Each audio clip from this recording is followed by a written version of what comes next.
اعوذ باللہ من الشیطان الرجیم بسم اللہ الرحمن الرحیم ما افاء اللہ علی رسولہ من اہل القری فللہ وللرسول ولذی القربى والیتامی والمساکین وابن السبیل کی لا یکون دولة بین الاغنیاء منکم وما آتاکم الرسول فخذوہ وما نهاكم عنه فانتهوا واتقوا الله إن الله شديد العقاب للفقراء المهاجرين الذين أخرجوا من ديارهم وأموالهم يبتغون فضلا من الله ورضوانا وينصرون الله ورسوله أولئك هم الصادقون والذين تبوأوا الدار والإيمان من قبلهم يحبون من هاجر إليهم ولا يجدون في صدورهم حاجة مما أوتوا ويؤثرون على أنفسهم ولو كان بهم خصاصة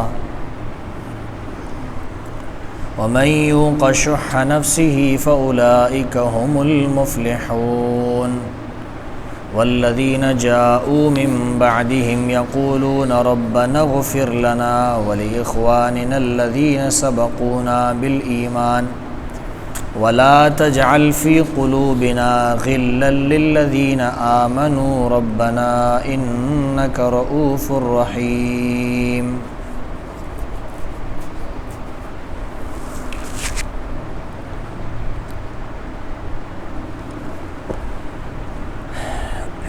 اچھا، یہاں پر سورۃ الحشر کے اندر اللہ تعالیٰ نے بنو نذیر کی جلاوطنی کا ذکر کیا تھا۔ یہود کے 3 قبائل تھے۔ ایک قبیلے کا نام تھا بنو نضیر، دوسرے کا نام تھا بنو قریظہ اور تیسرے کا نام تھا بنو قینقاع۔ یہ جو بنو قینقاع تھے یہ سمجھو کہ مدینہ کے اندر ہی آباد تھے۔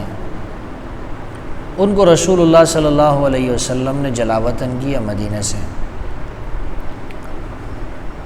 بنو نذیر جو تھے ان کا خیال یہ تھا کہ ہمارے جو قلعے ہیں نا یہ بہت مضبوط ہے، مسلمان ہمیں یہاں سے نہیں نکال سکتے ہیں، صحابہ رسول اللہ صلی اللہ علیہ وسلم ہمیں یہاں سے نہیں نکال سکیں گے۔ کیوں؟ اس لیے کہ ہمارا قلعے جو ہے نا وہ بہت مضبوط ہے، اور خود مسلمانوں کا بھی یہ خیال تھا کہ شاید ہم ان کو یہاں سے نہیں نکال سکیں گے، جس کا ذکر پہلے کیا ہے ہو چکا ہے۔ تو اللہ تعالیٰ نے ان کو بنو نذیر کو ان کے مضبوط قلعوں سے اول حملہ کے اندر ہی جو ہے کیا اول وہلہ کے اندر جیسے ہی صحابہ نے پہلا حملہ کیا وہ وہاں سے نکلنے پہ مجبور ہو گئے۔ اب جب بنو نذیر وہاں سے نکلنے پہ مجبور ہوئے، یہ بنو نذیر بھی مدینہ کے پاس ہی یا مدینہ کے اندر یا مدینہ کے پاس ہی آباد تھے۔ ان کے جو قلعے تھے نا وہ مدینہ کے اندر ہی تھے یا مدینہ کے پاس ہی تھے۔ تو بنو نذیر کو جب ان کے قلعوں سے نکالا جا رہا تھا، بنو نذیر جو ہے اپنا سامان جو وہ اپنے ساتھ لے کے جا سکتے تھے اس کی اجازت ان کو دے دی گئی کہ وہ وہاں سے نکال لیں، لیکن ظاہر سی بات ہے کہ ہر چیز تو وہ اپنے ساتھ لے کے نہیں جا سکتے تھے، تو بہت سارا مال ان سے کیا ہے وہاں پر رہ بھی گیا۔ بنو نذیر کو یہ گمان بھی تھا کہ دیکھو ہم مضبوط قلعوں کے اندر ہے، اور یہ جو بنو قینقاع تھے وہ تو چونکہ عام گھروں میں رہتے تھے اس لیے ان کو کیا ہے مسلمانوں نے نکال دیا اور ان کو جلاوطن کیا، لیکن ہم تو مضبوط قلعوں میں ہمیں نہیں نکالا جا سکے گا۔ اللہ نے ان کو بھی نکال دیا۔ اللہ نے یہ نسبت بھی اپنی طرف کی، فرمایا هو الذی اخرج الذین کفروا من اہل الکتاب من دیارہم لاول الحشر، کہ اللہ ہی نے ان کو نکالا ہے۔ بنو نذیر کو کس نے نکالا؟ اللہ ہی نے نکالا ہے۔ اور جہاں تک بنو قریظہ کی بات ہے وہ تو آپ نے تفصیلات سنی ہوگی یا کہیں پڑھی ہوگی کہ بنو قریظہ جو تھے ان کے مردوں کو قتل کر دیا گیا اور ان کی عورتوں کو اور ان کے بچوں کو غلام بنا دیا گیا، چونکہ ان سب نے غداری کی تھی رسول اللہ صلی اللہ علیہ وسلم کے ساتھ، یہ اس غداری کی ان کو سزا دی گئی تھی۔ یہاں اللہ تعالیٰ نے ان قبیلوں کے مال کا ذکر کیا ہے جو مال ان سے رہ گیا، چاہے وہ بنو نذیر تھے، چاہے بنو قریظہ تھے، چاہے وہ اہل فدق تھے، یا جو بھی تھے، جتنے بھی قبائل تھے، ان سے جو کچھ مال مسلمانوں کو حاصل ہوا اس مال کا اللہ نے یہاں ذکر کیا ہے، اور اس مال کو مال فی کہا گیا ہے۔ دیکھو دو چیزیں، ایک مال غنیمت ہے اور ایک کیا ہے؟ مال فی ہے۔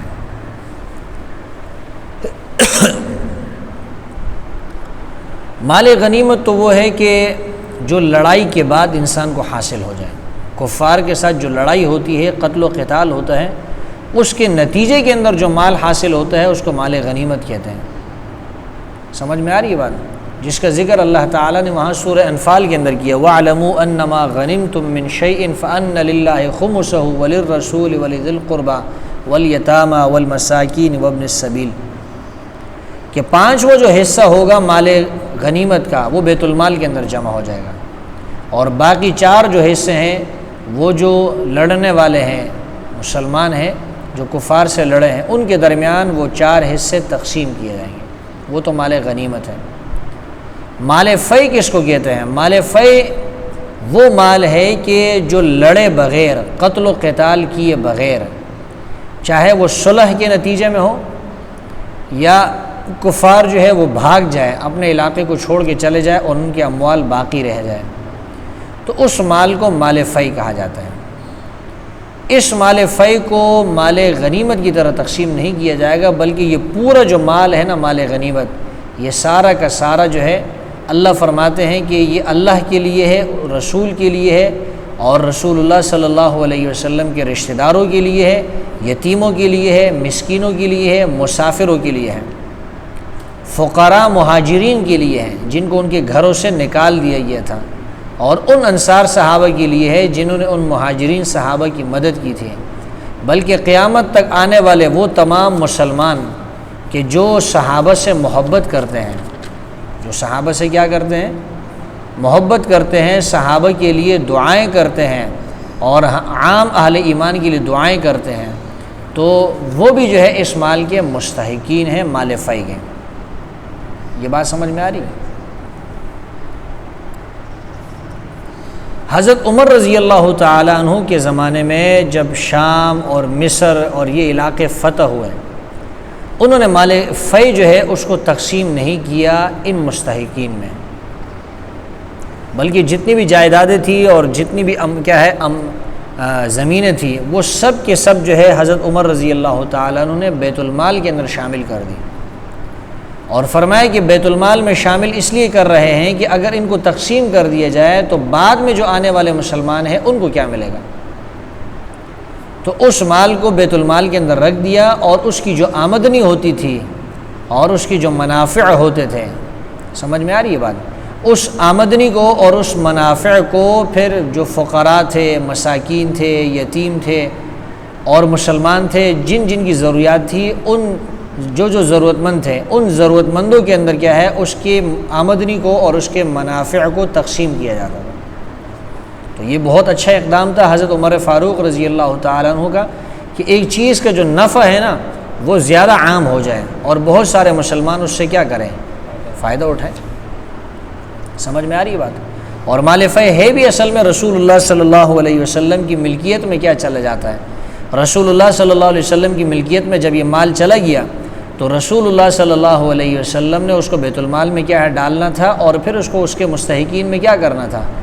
تقسیم کرنا تھا۔ یہ بات آپ کو سمجھ میں آ گئی؟ حضرت عمر رضی اللہ تعالیٰ نے کیوں تقسیم نہیں کیا؟ اس کی وجہ یہ تھی، مال غنیمت میں اور مال فی کے اندر کیا ہے فرق بھی بیان ہو گیا۔ اب یہ سمجھ لے کہ مال فی کے جو مستحقین ہیں وہ کون کون ہیں، وہ بھی آپ کے سامنے ذکر کیا کہ اللہ ہے، رسول اللہ صلی اللہ علیہ وسلم ہے، رسول اللہ صلی اللہ علیہ وسلم کے رشتہ دار ہے، یتیم ہے، مسکین ہے اور مسافر ہے۔ یہاں جو فرمائے کہ فللہ ہے، یہ اللہ کے لیے ہے۔ مال فی کس کے لیے ہے؟ اللہ کا ذکر کیوں کیا ہے؟ تو یاد رہے کہ اللہ کا جو ذکر کیا ہے یہ بطور تبرک کے کیا ہے، بطور تشرف کے کیا ہے، تبرک کے طور پہ اس مال کو عظمت کیا ہے اس کی معلوم ہو جائے اور اس کی شرافت معلوم ہو جائے اور اس کے اندر برکت آ جائے، اس لیے اللہ تبارک و تعالیٰ کی طرف اس کی نسبت کی ہے کہ وہ اللہ کا ہے۔ ورنہ یہ مطلب نہیں کہ مال فے میں سے اللہ تعالیٰ بھی اپنا حصہ لیتے ہیں۔ اللہ تعالیٰ کو مال کی ضرورت نہیں ہے، اللہ تعالیٰ کسی چیز کا محتاج نہیں ہے، وہ تو اللہ الصمد ہے، وہ تو محتاج ہی نہیں ہے کسی کا، وہ تو نرادار ہے، کیا ہے، بے نیاز ہے۔ یہ جو فرمایا کہ رسول کا بھی کیا ہے، رسول بھی اس کا مالک ہے اور رسول کے لیے بھی جو ہے وہ مال فے ہے، تو یاد رہے کہ رسول اللہ صلی اللہ علیہ وسلم جب تک حیات تھے اور دنیا میں موجود تھے تو رسول اللہ صلی اللہ علیہ وسلم کا بھی اس میں حصہ تھا، لیکن رسول اللہ صلی اللہ علیہ وسلم جب دنیا سے تشریف لے گئے، آپ کی دنیا سے رخصت ہو جانے کے بعد، آپ کی وفات کے بعد جو آپ کا حصہ تھا وہ بھی اس میں سے کیا ہے، ختم ہو گیا۔ اور رہے رسول اللہ صلی اللہ علیہ وسلم کے رشتہ دار، تو رسول اللہ صلی اللہ علیہ وسلم کے رشتہ داروں کا جو حصہ تھا وہ دو وجہ سے تھا۔ کتنی وجہ سے تھا؟ ایک وجہ تو یہ تھی کہ اس میں جو فقراء تھے اور محتاج تھے، ان کے فقر کی وجہ سے، ان کی مسکنت کی وجہ سے، محتاجی کی وجہ سے وہ مال فے کے مستحق تھے۔ اور دوسری وجہ یہ تھی کہ رسول اللہ صلی اللہ علیہ وسلم کی اقربا کو اور رشتہ داروں کو مال فے میں اس لیے حصہ دیا جاتا تھا کہ انہوں نے رسول اللہ صلی اللہ علیہ وسلم کی مدد کی تھی۔ کیا کی تھی؟ جب رسول اللہ صلی اللہ علیہ وسلم دنیا سے تشریف لے گئے تو وہ جو مدد والی بات تھی وہ بھی کیا ہو گئی، ختم ہو گئی، یا وہ رسول اللہ صلی اللہ علیہ وسلم کے وہ رشتہ دار جنہوں نے مدد کی تھی وہ دنیا سے چلے گئے تو وہ والی وجہ ختم ہو گئی۔ اب اگر رسول اللہ صلی اللہ علیہ وسلم کی خاندان کے لوگوں میں سے اور رشتہ داروں میں سے ایسے لوگ موجود ہو جو فقراء اور مستحقین ہیں، جو فقراء ہیں، نادار ہے اور کیا مساکین ہیں، تو وہ اب بھی کیا ہے، مال فے کے مستحق ہے، لیکن فقر کی وجہ سے ہے۔ اور کس کی وجہ سے ہے؟ مسکنت کی وجہ سے، غربت کی وجہ سے، ناداری کی وجہ سے۔ بلکہ عام فقراء کے اوپر اور عام مساکین کے اوپر اہل بیت کو اور رسول اللہ صلی اللہ علیہ وسلم کے خاندان کے لوگوں کو مال فے کے اندر ترجیح دی جائے گی۔ سمجھ میں آ رہی بات؟ اچھا، یہ دوسری وجہ جو میں نے ذکر کی کہ رسول اللہ صلی اللہ علیہ وسلم کے خاندان کے لوگ جو ہیں وہ مال فے کے مستحق تھے، میں نے شاید یہ بات ذکر کی کہ فقراء اور مساکین تھے، اس وجہ سے نہیں، اس وجہ سے نہیں، ان کو اس لیے دیا جاتا تھا کہ چونکہ ان کے اوپر صدقے کا مال، زکوٰۃ کا مال کیا ہے، اللہ کے رسول نے حرام کر دیا تھا، چونکہ وہ صدقہ نہیں لے سکتے تھے اور اسی طرح وہ کیا نہیں لے سکتے تھے، زکوٰۃ نہیں لے سکتے تھے، تو ان کو مال فے میں سے دیا جاتا تھا۔ بات سمجھ میں آ رہی ہے؟ اب بھی اگر رسول اللہ صلی اللہ علیہ وسلم کے رشتہ داروں میں سے کوئی شخص کیا ہے، وہ محتاج ہے اور مسکنت والا ہے، ناداری والا ہے، تو اس کو آج بھی مال فے میں سے کیا کیا جائے گا، حصہ دیا جائے گا، لیکن اس کی محتاجی کی وجہ سے، ناداری کی وجہ سے دیا جائے گا۔ یہ بات سمجھ میں آ گئی؟ رسول اللہ صلی اللہ علیہ وسلم کے رشتہ دار کون ہیں؟ بنو ہاشم ہے اور بنو المطلب ہے۔ بنو المطلب اور بنو ہاشم یہ رسول اللہ صلی اللہ علیہ وسلم کے کیا رشتہ دار ہیں۔ یتیموں کا بھی کیا ہے، مال فے کے اندر حصہ ہے، مسکینوں کا بھی ہے، وابن السبیل اور مسافروں کا بھی ہے۔ ان سب کا جو ہے مال فے کے اندر کیا ہے، حصہ ہے، اور یہ سب مال فے کے مستحق ہیں۔ فرمایا ما افاء اللہ علی رسولہ من اہل القری، جو اللہ نے لوٹایا اپنے رسول پر، جو اللہ نے لوٹایا۔ لوٹانے کا کیا مطلب ہے؟ لوٹانے کا مطلب تو یہ ہوتا ہے کہ بھئی یہ چیز پہلے مسلمانوں کی تھی، پھر کافروں کے پاس کیا چلی گئی تھی، تو اللہ تعالیٰ یہ بتانا چاہتے ہیں کہ یہ مال تمہارا ہی تھا، اللہ نے تمہاری طرف دوبارہ کیا کر دیا ہے، لوٹا دیا ہے، ٹھیک ہے نا۔ اور آگے فرمایا فللہ، یہ اللہ کے لیے ہے، یعنی یہ اللہ کی ملکیت میں چلا جاتا ہے۔ یہ اسی لیے اللہ نے فرمایا تاکہ اگر کسی کے ذہن میں یہ شبہ پیدا ہو، یہ سوال پیدا ہو کہ پتہ نہیں یہ مال ہمارے لیے حلال بھی ہے کہ نہیں ہے، تو اللہ نے فرمایا کہ حلال سمجھو، یہ اللہ نے تمہاری طرف لوٹایا ہے، یعنی مال ہی تمہارا تھا اور یہ اللہ کے لیے ہے، یعنی اللہ اس کا کیا ہے، مالک ہے۔ تو جب اللہ اس کا مالک ہے، اللہ نے تمہیں اس کا مالک بنا دیا ہے، لہٰذا اس کو حلال سمجھو، اس کو کیا ہے، حرام نہیں سمجھنا، اپنے دل میں شک اور شبہ پیدا نہیں کرنا۔ فرمایا ما افاء اللہ علی رسولہ، جو مال اللہ نے لوٹایا ہے، من اہل القری، بستی والوں میں سے یعنی بنو قریظہ، بنو نذیر، اہل فدق، جو بھی کیا ہے کافر تھے، ان کے اموال میں سے۔ فللہ، تو وہ اللہ کے لیے ہے، وللرسول، اور رسول کے لیے ہے، ولذی القربى، اور رشتہ داروں کے لیے ہے، یعنی جو رسول اللہ صلی اللہ علیہ وسلم کی قرابت والے ہیں، والیتامى، اور یتیموں کے لیے ہے، والمساکین، اور مسکینوں کے لیے ہے، وابن السبیل، اور مسافروں کے لیے۔ مسافروں کے اندر طالب علم بھی آ جاتے ہیں اور حاجی بھی آ جاتے ہیں، اور جو اللہ کے دین کے لیے کیا ہے، اللہ کے دین کی سربلندی کے لیے کافروں سے برسر پیکار ہوتے ہیں، لڑتے ہیں، وہ بھی اس میں آ جاتے ہیں۔ کئی لا یکون دولۃ بین الاغنیاء منکم، یہ اللہ نے جو مال اس طرح ان محتاجوں میں تقسیم کیا ہے، اور رسول اللہ صلی اللہ علیہ وسلم کو کیا ہے اس کا مالک بنایا ہے، آپ کے رشتہ داروں کو، اور جو یتیم، مسکین اور مسافر ہے ان کو، یہ کیوں ہے؟ فرمایا اس لیے کئی لا یکون دولۃ بین الاغنیاء منکم، تاکہ یہ مال جو ہے وہ تمہارے مالداروں، تم میں سے جو مالدار ہے انہی کے درمیان تقسیم نہ ہو، صرف مالداروں کے لینے دینے میں نہ آئے۔ ایسا نہ ہو کہ مال فی آ گیا تو جو مالدار ہے بس وہی کیا ہے اس کے مستحق بن گئے، وہی اس کو لے جائیں، نہیں، بلکہ اس کے مستحقین اللہ نے بیان کر دیے۔ جو مال غنیمت ہے نا، مال غنیمت کے 5ویں حصے کے جو مستحقین ہیں وہی مال فی کے مستحقین ہیں۔ مال غنیمت میں سے تو 5واں حصہ مستحقین کو دیا جاتا ہے، مال فی کا کل حصہ جو ہے وہ ان مستحقین کو دیا جاتا ہے۔ سمجھ میں آ رہی ہے بات؟ مال غنیمت کے 5ویں حصے کے جو لوگ مستحقین ہیں نا، تو وہی پورے مال فی کے کیا ہیں، مستحقین ہیں۔ جی، وما آتاکم الرسول فخذوہ وما نہاکم عنہ فانتہوا، یہ اللہ نے کامیابی کا اصول بتا دیا ہے۔ فرمایا جو کچھ تمہیں رسول دے فخذوہ، اس کو لے لو، رسول تمہیں جو کچھ دے دے، جو احکامات دے، جو مال دے، اس کو لے لو۔ مال فی اللہ کے رسول نے دے دیا ہے، اس کو لے لو، احکامات دے دیے ہیں، اس کو لے لو۔ سمجھ میں آ رہی ہے بات؟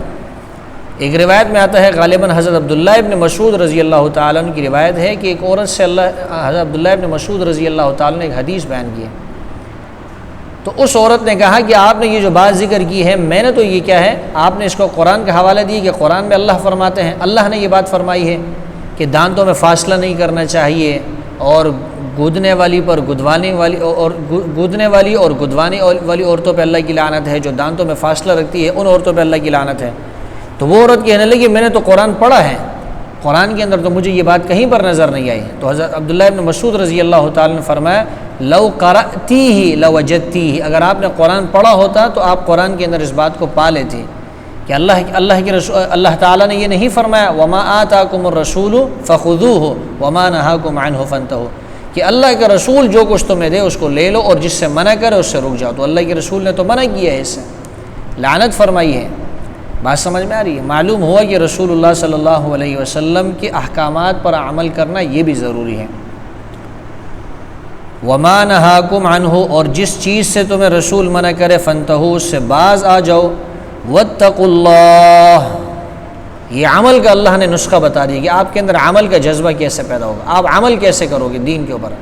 فرمایا واتقوا اللہ، اللہ سے ڈرتے رہو، اللہ سے ڈرو، اللہ سے ڈرو گے تو عمل کا جذبہ پیدا ہوگا۔ عمل کی بنیاد اور دار و مدار ہی تقوی کے اوپر ہے۔ جس آدمی کے دل میں خوف نہ ہو، اللہ کا ڈر نہ ہو، وہ عمل کرتا ہی نہیں ہے، نیک عمل نہیں کرتا۔ ان اللہ شدید العقاب، اب تقوی کا نسخہ کیا ہے؟ تقوی انسان کے اندر کیسے پیدا ہوگا؟ جب اللہ کی طاقت اور اللہ کی پکڑ اور اللہ کے عذاب کو وہ اپنے سامنے لے کر آئے گا۔ فرمایا بے شک اللہ جو ہے شدید العقاب، سخت پکڑ والے ہیں، اس کی پکڑ جو ہے بہت سخت ہے، گرفت اس کی بہت سخت ہے۔ جب انسان کے دل میں یہ خیال پیدا ہو جائے کہ اللہ نے عذاب دینا ہے اور اس طاقتور ہے اور وہ عذاب دے سکتا ہے، پھر انسان کے دل میں خوف پیدا ہوتا ہے، اور جہاں اللہ کا خوف پیدا ہو جائے وہاں عمل کا جذبہ پیدا ہوتا ہے۔ للفقراء المہاجرین الذین اخرجوا، وہ جو اللہ نے مال فی کے مستحقین کا ذکر کیا اور اس کے مصارف کا ذکر کیا کہ مال فی کے مستحقین کون ہے؟ اللہ ہے، رسول ہے، رشتہ دار ہے آپ کے، یتیم ہے، مسکین ہے، مسافر ہے۔ اب یہاں اللہ اس کی تخصیص فرما رہے ہیں کہ وہ کون لوگ ہیں۔ فرمایا کہ اس کے اولین جو مصداق ہے نا، للفقراء المہاجرین، یہ تم نے مال فی جو ہے نا، یہ تم نے خرچ کرنا ہے کس کس کے لیے خرچ کرنا ہے؟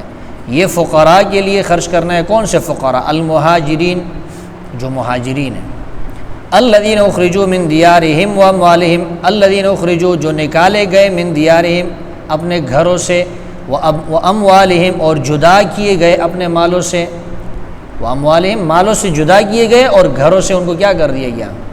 یا مالوں سے اور گھروں سے ان کو نکال دیا گیا۔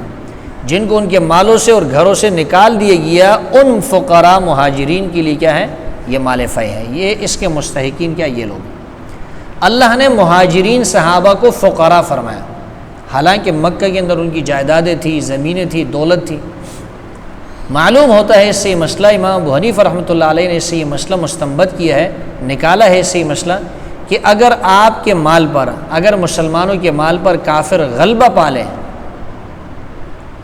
کیا ہے؟ کافر اس پہ تسلط حاصل کر لیں اور مسلمان بے بس ہو جائیں، اپنے مالوں سے کیا ہے؟ ہاتھ دھو بیٹھیں، تو اس مال کے کافر مالک بن جاتے ہیں۔ دلیل کیا ہے؟ یہ آیت ہے کہ اللہ نے مہاجرین کو فقراء فرمایا۔ فقیر ہوتا وہی ہے جو کیا ہے؟ جس کے پاس اتنا مال ہی نہ ہو، جو کیا ہے؟ صاحب نصاب بن جائے، مالدار بن جائے یا جس کے پاس کچھ نہ ہو، اس کو فقیر کہا جاتا ہے، فقراء کہا جاتا ہے۔ تو مہاجرین کے پاس تو اموال تھے، جائیدادیں تھیں مکہ کے اندر، لیکن اللہ نے فقراء فرمایا۔ معلوم ہوا کہ جب کافروں نے اور مشرکین مکہ نے اس پہ تسلط حاصل کیا، غلبہ حاصل کیا، تو وہ اس کے مالک بن گئے۔ یہ مسئلہ سمجھ میں آ گیا؟ الذین اخرجوا من دیارہم، مہاجرین کی یہ تعریف بھی ہے کہ جن کو نکالا گیا ہو، اور مہاجرین کی یہ تعریف بھی ہے جو خود نکلے ہوں۔ دوسری جگہ پر اللہ نے مہاجرین کے بارے میں فرمایا کہ جنہوں نے کیا ہے؟ جو اپنے گھروں سے نکل گئے، اپنے گھروں کو چھوڑ دیا، اپنے وطن کو کیا ہے؟ گھر بار کو چھوڑ دیا۔ تو جو خود ہجرت کر اللہ کے دین کے لیے خود نکل جائیں، یا جن کو نکلنے پہ مجبور کر دیا جائے، یہ دونوں مہاجرین کہلاتے ہیں۔ مہاجرین وہ بھی ہیں جنہوں نے کیا؟ ہجرت کی ہو خود اللہ کے دین کے لیے۔ مہاجرین وہ بھی ہیں جن کو کیا؟ نکالا گیا ہو۔ دونوں کیا ہے؟ مہاجرین ہیں۔ یبتغون فضلا من اللہ ورضوانا۔ اچھا، مہاجرین کی پہلی صفت کیا اللہ نے بیان کی؟ پہلی فضیلت کیا تھی؟ کہ ان کو کیا؟ جبرن نکالا گیا، ظلمن کیا؟ ان کو جلاوطن کیا گیا۔ یہ ان کی کیا؟ پہلی صفت ہے۔ اللہ نے ان کا کمال بیان کیا فقراء مہاجرین کا۔ یبتغون فضلا من اللہ، یہ آپ دوسری صفت بھی اس کو کہہ سکتے ہو، یا اس ہجرت کی وجہ بھی بیان کر سکتے ہو کہ انہوں نے ہجرت کیوں کی۔ ہجرت کیوں کی ہے؟ یبتغون فضلا من اللہ ورضوانا، وہ اللہ کے فضل اور اللہ کی رضا کو تلاش کر رہے تھے۔ ان کو کیا چاہیے تھا؟ اللہ کا فضل اور اللہ کی رضامندی کیا ان کو مقصود تھی، اس لیے انہوں نے ہجرت کیا۔ اس لیے ہجرت نہیں کی کہ ان کو مال چاہیے تھے، دولت چاہیے تھے۔ مال اور دولت تو ان کو مکہ کے اندر سب کچھ میسر تھا۔ ہجرت صرف کس لیے کی؟ صرف اللہ کی رضا کے لیے کی ہے، اللہ کے فضل کو تلاش کرنے کے لیے کی ہے۔ جو لوگ صحابہ کے اوپر طعن کریں کہ انہوں نے اللہ کی رضا کے لیے ہجرت نہیں کی، تو یہ قرآن کی یہ آیت ان کی تردید کر رہی ہے اور ان پر کیا ہے؟ رد کر رہی ہے یہ آیت۔ تیسری فضیلت یا دوسری فضیلت، اگر یبتغون دوسری فضیلت ہو اور دوسری صفت ہو، تو ینصرون جو ہے یہ تیسری صفت ہو جائے گی۔ وَيَنْصُرُونَ اللَّهَ وَرَسُولَهُ، اور یہ مہاجرین فقراء جو ہے، مہاجرین صحابہ جو ہے، یہ اللہ کے دین اور اس کے رسول کی مدد کرتے ہیں۔ اللہ کی مدد کرتے ہیں یعنی اللہ کے دین کی، وَرَسُولَهُ اور اللہ کے رسول کی مدد کرتے ہیں۔ انہوں نے اللہ کے دین کی اور اللہ کے رسول کی مدد کی، اس لیے بھی کیا ہے؟ یہ مستحقین ہیں۔ تیسری صفت آ گئی فقراء مہاجرین کی، اولئک هم الصادقون، یہی لوگ ہیں سچے ہر کام کے اندر یہی لوگ کیا ہیں؟ صادقین ہیں۔ سمجھ میں آ رہی ہے بات؟ سورہ توبہ کے اندر اللہ فرماتے ہیں یا ایھا الذین آمنوا اتقوا اللہ وکونوا مع الصادقین، اے ایمان والو اللہ سے ڈرو، وکونوا مع الصادقین، اور ہو جاؤ سچوں کے ساتھ۔ ہو جاؤ کس کے ساتھ؟ صادقین کا وہاں اللہ نے ذکر کیا، یہاں صادقون کا ذکر کیا ہے۔ وہاں آپ سیاق و سباق کو دیکھ لیں، وہاں سے آپ کو پتہ چلے گا کہ وہاں جو اللہ نے صادقین فرمایا، مجاہدین کو اللہ نے صادقین فرمایا، اور یہاں پر بھی مہاجرین کو اللہ نے کیا فرمایا؟ صادقین فرمایا۔ ان کی ایک صفت یہ بھی ہے وَيَنْصُرُونَ اللَّهَ وَرَسُولَهُ۔ سمجھ میں آ رہی ہے بات؟ صادقین اصل میں یہ لوگ ہیں جو ہجرت کرنے والے ہیں اور جو قتل و قتال کرنے والے ہیں اللہ کے دین کے لیے۔ یہ کیا ہے؟ صادقین۔ اللہ نے فرمایا ان صادقین کے ساتھ ہو جاؤ، سچوں کے ساتھ ہو جاؤ۔ یہاں تک تو مہاجرین کے اوصاف اللہ نے بیان کیے۔ آگے اس کے بعد اللہ نے انصار کا ذکر کیا اور فرمایا کہ وہ جو یتامہ ہے، یتیم ہے، مسکین ہے، مسافر ہے وغیرہ، وہ جس طرح مہاجرین ہے اسی طرح انصار بھی ہیں۔ اس تعمیم کے بعد اللہ نے مزید تخصیص بیان کی، فرمایا والذین تبوؤا الدار والایمان، اور وہ لوگ ہیں اس کے مستحقین کہ جنہوں نے ٹھکانہ پکڑا الدارا، گھر کے اندر، گھر سے مراد کیا ہے؟ دار ہجرت ہے، یعنی مدینے کے اندر جنہوں نے کیا ٹھکانہ پکڑا، سمجھ میں آ رہی بات؟ والایمان، اور جنہوں نے ایمان کے اندر بھی ٹھکانہ پکڑا، یعنی انہوں نے کیا ایمان کو حاصل کر لیا، من قبلہم، مہاجرین کے آنے سے پہلے، مہاجرین کے آنے سے پہلے جو دار ہجرت کے اندر کیا ٹھکانہ پکڑ چکے ہیں، یعنی انصار وہ تو ظاہر سی بات ہے پہلے سے مدینے کے اندر تھے مہاجرین کے آنے سے پہلے، اور مہاجرین کے آنے سے پہلے والایمان، انہوں نے ایمان بھی کیا کر لیا تھا؟ حاصل کر لیا تھا۔ تو جن لوگوں نے مہاجرین کے آنے سے پہلے ایمان حاصل کر لیا تھا اور مدینے کے اندر کیا ہے دار ہجرت کے اندر ٹھکانہ پکڑ لیا تھا، وہ بھی کیا ہے اس مال کے مستحق ہیں، وہ بھی اس مال کی کیا مال فی کے مستحق ہیں۔ بات سمجھ میں آ رہی ہے؟ اب یہاں پر دیکھیے اللہ نے پہلے تعمیم کی، پہلے عام طور پہ یتیموں کا، مسکینوں کا اور مسافروں کا ذکر کیا کہ یہ مال فی کے مستحق ہیں، اور پھر اس کے بعد اللہ نے خاص طور پہ مہاجرین اور انصار کا ذکر کیا۔ اس سے معلوم ہوتا ہے کہ جو دین کے کاموں میں لگے ہوئے ہیں نا، دین کے کاموں میں مال فی کے اصل مستحقین کیا ہے؟ یا اولین مستحقین وہ لوگ ہیں۔ یہی وجہ تھی کہ صحابہ کے زمانے میں جو علماء ہوتے تھے، مفتی حضرات ہوتے تھے، دین کی خدمت کرنے والے ہوتے تھے، قرآن کو پڑھنے پڑھانے والے ہوتے تھے، تو ان کو کیا ہے بیت المال میں سے کیا کیا جاتا تھا؟ مال دیا جاتا تھا، اور بیت المال میں سے ان کی تنخواہیں جاری کی جاتی تھیں، اور ظاہر سی بات ہے مال فی یہ بھی کیا ہے بیت المال کے اندر چلا جاتا ہے۔ سمجھ میں آ رہی ہے بات؟ تو معلوم ہوا کہ جو دین کا کام کرنے والے لوگ ہیں ان کو جو ہے مقدم رکھنا چاہیے عام یتیموں کے اوپر، مسکینوں کے اوپر اور مسافروں کے اوپر۔ کس چیز میں؟ مال فی کے اندر۔ بات سمجھ میں آ رہی ہے بات؟ تو اگر ایک آدمی مثال کے طور پہ زکوٰۃ دینا چاہتا ہے تو وہ زکوٰۃ کے اندر یہ دیکھے کہ زکوٰۃ وہ یتیموں کو دے، مسکینوں کو دے، مسافروں کو دے، جو اللہ کے دین کے اندر لگے ہوئے ہیں ان کو دے، لیکن جو دین کا کام کرنے والے ہیں ان کو مقدم رکھنا چاہیے، ان کو کیا رکھنا چاہیے۔ اور یہ بات ہمیں کہاں سے سمجھ میں آ رہی ہے؟ قرآن کی ان آیات سے سمجھ میں آ رہی ہے کہ اللہ نے پہلے یتیموں کا، مسکینوں کا اور مسافروں کا ذکر کیا، اور اس کے بعد خاص طور پر مہاجرین اور انصار کا ذکر کیا۔ تو مہاجرین اور انصار کی فضیلت یہ تھی کہ انہوں نے اللہ کے دین کی خدمت کی تھی نا۔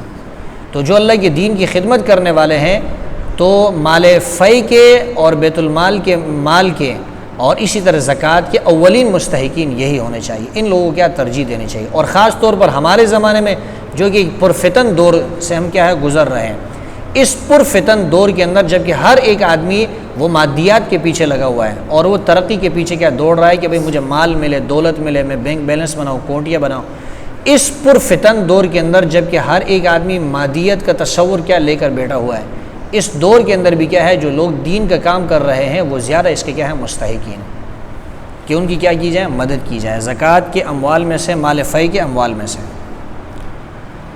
اچھا، یہ جو جن لوگوں نے ٹھکانہ پکڑا اور ایمان حاصل کیا مہاجرین کے آنے سے پہلے، اللہ نے ان کی دوسری صفت یہ بیان کی ہے، یحبون من ہاجر الیہم، کہ جن لوگوں نے ان کی طرف ہجرت کی ہے یہ ان سے محبت کرتے ہیں، ان سے تنگ نہیں ہے، بیزار نہیں ہے، ان سے بلکہ کیا کرتے ہیں محبت کرتے ہیں۔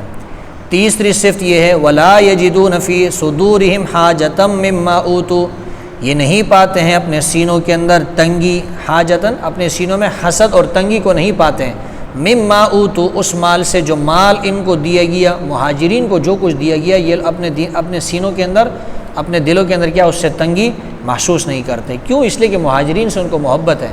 جب محبت ہوگی پھر مہاجرین کو جب مال دیا جائے گا تو یہ کیسے تنگی محسوس کریں گے؟ یہ تو خوشی محسوس کریں گے۔